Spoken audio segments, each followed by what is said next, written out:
I've said this to you before. You explained to me why I was not a hooper.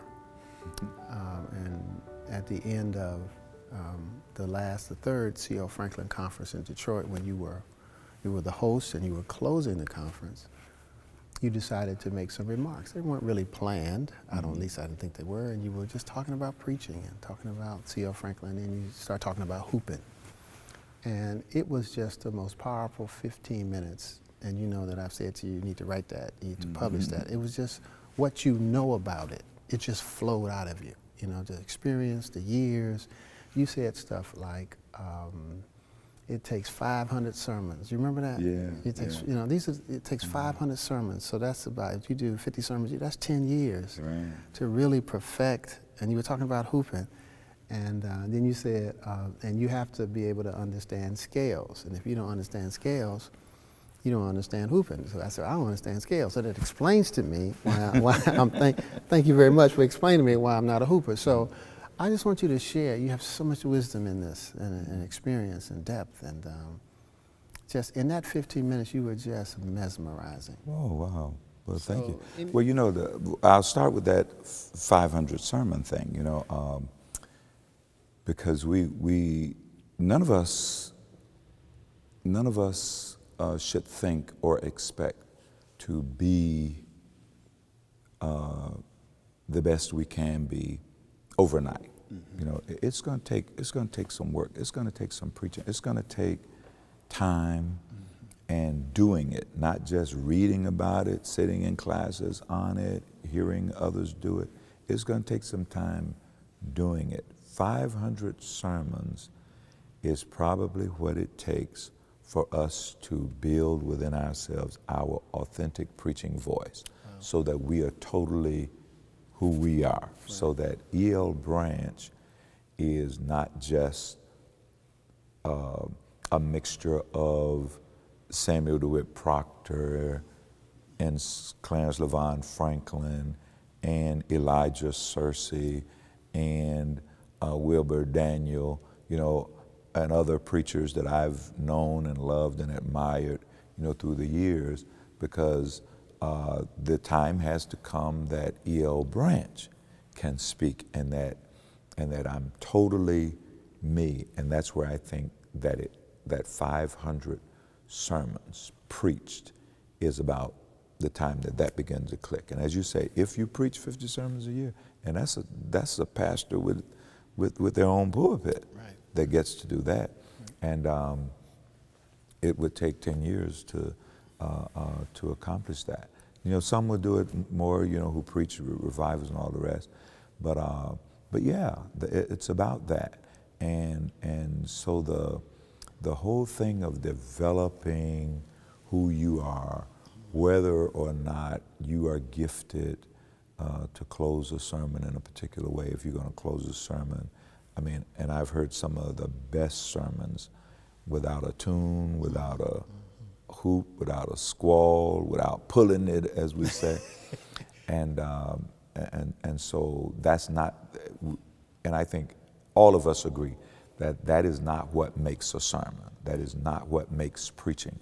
But for us, in the African American church world, it is an integral part of who we are, and it fits in well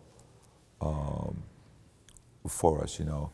And I want to say as well that as a quote unquote hooper, I mean, what becomes a challenge for us who are known to be, and especially those of us who are, you know, true hoopers. Now, you know, when you talk about hooper, it's not just a tuner. There's some preachers who can tune, you know, so they can grab a note and they can, you know, they can tune, they can cruise along that note. That's one thing. There's some who can holler. I mean, and holler on a note, and you know, they go along and they hit that holler, you know, or whatever it might be, but that's not hooping. Okay. Hooping is an art form, and it is and it is based on musical scales. Okay. You know, as I was saying, and usually the person who is a hooper is familiar with, and in many cases also gifted as a singer, Okay. and who, and though they may not know mechanically and intellectually exactly what they are doing, Mm-hmm.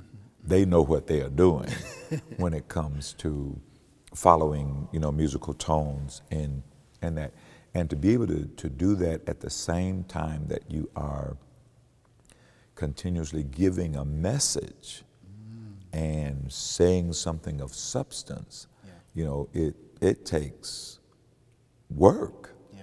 and you sacrifice probably a number of good sermons in your efforts to develop that skill. You know, so I had a friend I had a friend who I mean, he would tell me, he says, you know, I get my hoop together and then I decide what I'm gonna preach.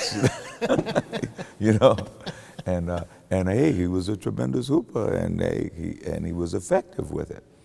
But you know, in most cases, the build up, you know, from the start of that sermon, as you know, I say to preachers, for the preservation of the voice, because sometimes people, you know, want to know, you know, as a hooper, how do you, you know, keep your voice? How do you, you know, preach 4, 5, 6 times in a week and, you know, and still maintain your voice? The voice can do tremendous things if you treat it properly. If you abuse it, then you're going to spend most of your time hoarse or with a sore throat or whatever it may be. But if you start off in conversation tone and only raise your voice minimally as your vocal cords warm, by the time you build to a certain point, your vocal cords are warm and the elasticity of your vocal cords can handle it. It can handle it. You don't need all of the, you know, some want hot water, some want cold water, some want lemons, and some want this or that and the other. You don't need any of that. Your body will do that for you if you treat your voice right. And so to build and to pay attention to that and to prepare the material in your sermon so that if this point requires a lot of energy and effort and passion to express, don't put that early in your sermon, because you're going to overload. You're going to burn yourself out. And many times the crowd is going to go with you. So they're going to take you up there and your voice won't be able to finish that message in many cases. But if you arrange your sermon material so that you're building that crescendo and you're rising, and by the time you get to the celebration, you're ready to go. You know, you're ready to go. And so, you know, and the progress of it, I think many of Reverend Franklin's sermons, and there's others too, you know, Dr. Jasper Williams is probably a great example of, you know, preaching with a sense of skill and who moves through it, you know, methodically, you know, and so forth, and gets to that conclusion, to the end of that sermon at that celebration, and then is able to close in a way that I guess the younger preachers are now saying, you know, shut it down. You know, that's the language used. They say you can shut it down at a certain level and do so very comfortably.